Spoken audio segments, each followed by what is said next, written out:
ఉమ్మడి ఆదిలాబాద్ జిల్లాలో ఉష్ణోగ్రతలు కనిష్ట స్థాయికి తగ్గిపోయాయి.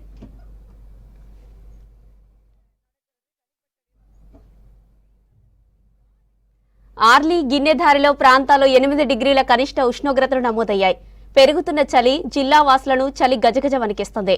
2 రోజుల క్రితం కూడా ఆసిఫాబాద్ జిల్లాలో 9 డిగ్రీల కనిష్ట ఉష్ణోగ్రతలు నమోదయ్యాయి. ఉత్తరాది నుంచి వీస్తున్న గాలులతో పొగమంచు జిల్లాను కప్పేస్తుంది. నేషనల్ హైవే 44ను పొగమంచు కప్పేస్తుంది. దీంతో వాహనదారులు తీవ్ర ఇబ్బందులు పడుతున్నారు. ఉమ్మడి ఆదిలాబాద్ జిల్లా నుంచి మరిన్ని వివరాలు దేవిదాస్ అందిస్తారు.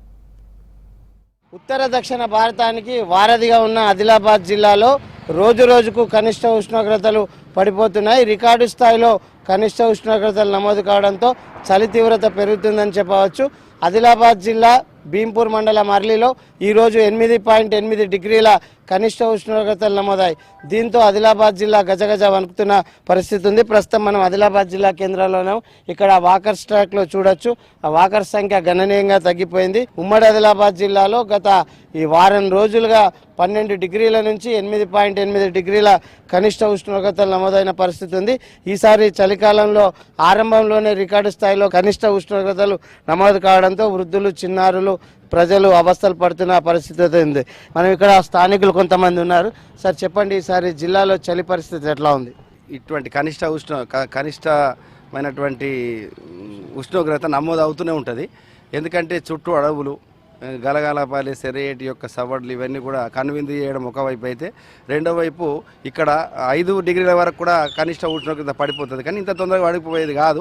ఇప్పుడు ఎందుకంటే డిసెంబర్లో ఆ పరిస్థితి మనకు కనిపిస్తుండే, ఇప్పుడు నవంబర్ ఎండింగ్లోనే ఇంత తీవ్రంగా కనిపిస్తుంది. అయితే మళ్ళీ ఎట్టుంటో తెలియదు. అంటే ఈ చలిని తట్టుకోలేక హాస్టల్లో ఉన్నటువంటి పిల్లలందరూ కూడా విపరీతమైనటువంటి గజగజ వణుకుతున్నారు పాపం వాళ్ళందరూ. తర్వాత వృద్ధులు, తర్వాత బయట భిక్షలు వీళ్ళు ఉంటే వచ్చి పడుకున్నటువంటి వాళ్ళ పరిస్థితి కూడా చాలా దయనీయంగా ఉన్నది. వాళ్ళు ఒకవైపు అంటే మృగాలన్నీ కూడా మూగ జీవాలన్నీ కూడా కొంకర్లు పాపం పడుకునే పరిస్థితి ఏర్పడ్డది.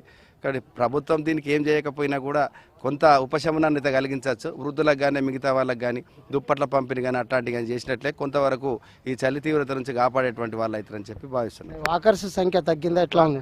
గణనీయంగా తగ్గింది సార్. వాకర్స్ ఇది పూర్తిగా నిండిపోయి ఉంటుండే. డ్యూటీలో ఉన్నటువంటి వాళ్ళు, అట్లాంటి వాళ్ళు ముందే స్వెటర్స్, మఫ్లర్స్ అన్ని పగడబందిగా వస్తున్నారు. కానీ మిగతా వాళ్ళు అయితే రావడానికి జంకుతున్నారు. వాళ్ళు 6 గంటల ప్రాంతంలోనే సూర్యోదయం అయినాకసే కొద్దిగా వెచ్చగుంటా అని చెప్పేస్తారు. నిజంగానే గణనీయంగా తగ్గింది. సార్ జిల్లాలో ఎట్లా ఉంది చలి పరిస్థితి? చలి చాలా తీవ్రంగా ఉన్నది. దాదాపు ఇప్పుడు 6-7 డిగ్రీలు ఉన్నట్టుగా మనకు తెలుస్తున్నది. ఈ అర్లీ అట్లాంటి ప్రాంతంలో అయితే ఇప్పటికే 8 డిగ్రీలకు పడిపోయింది. ఇంకా రానున్నటువంటి డిసెంబరు, జనవరి చలి తీవ్రత ఇంకా పెరిగేటువంటి అవకాశం ఉన్నది. ఒకవేళ -10 డిగ్రీలకు పోయినా ఆశ్చర్యం లేదు.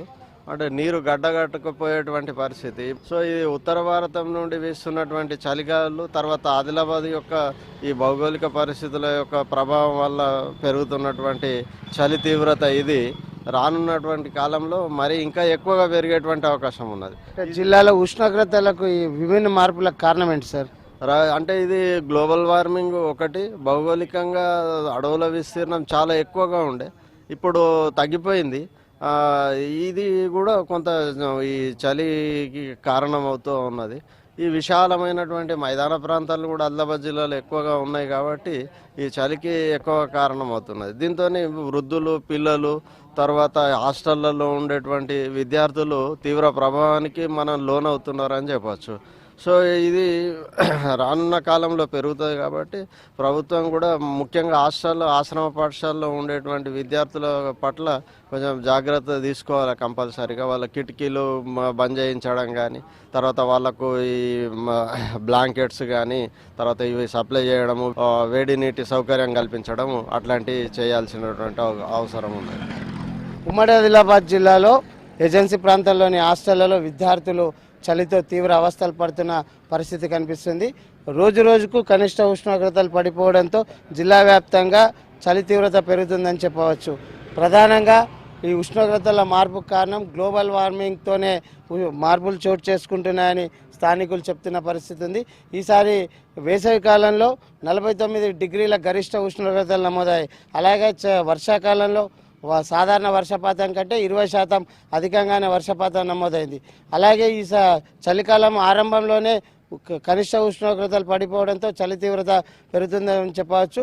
ఉమ్మడి ఆదిలాబాద్ జిల్లాలో సోనాల, అర్లీ, గిర్నిదారి ప్రాంతాల్లో కనిష్ట ఉష్ణోగ్రతలు గణనీయంగా తగ్గిపోతున్న పరిస్థితి ఉంది. ఉత్తరాది నుంచి వీస్తున్న చలిగాలులతో ఆదిలాబాద్ జిల్లా పొగమంచుతో కప్పేసుకుంటుంది. దీంతో నేషనల్ హైవేపై పొగమంచు కారణంగా వాహనదారులు ఇబ్బందులు పడుతున్నారు. గ్లోబల్ వార్మింగ్ వల్లనే ఉష్ణోగ్రతల్లో మార్పులు చోటు చేసుకుంటున్నాయని నిపుణులు చెప్తున్నారు. మరోవైపు వృద్ధులు, చిన్నారులు, దీర్ఘకాలిక శ్వాసకోశ వ్యాధులున్న వ్యాధిగ్రస్తులు జాగ్రత్తలు పాటించాలని వైద్యులు సూచిస్తున్నారు. కెమెరామెన్ విఠల్తో దేవిదాస్, V6 న్యూస్.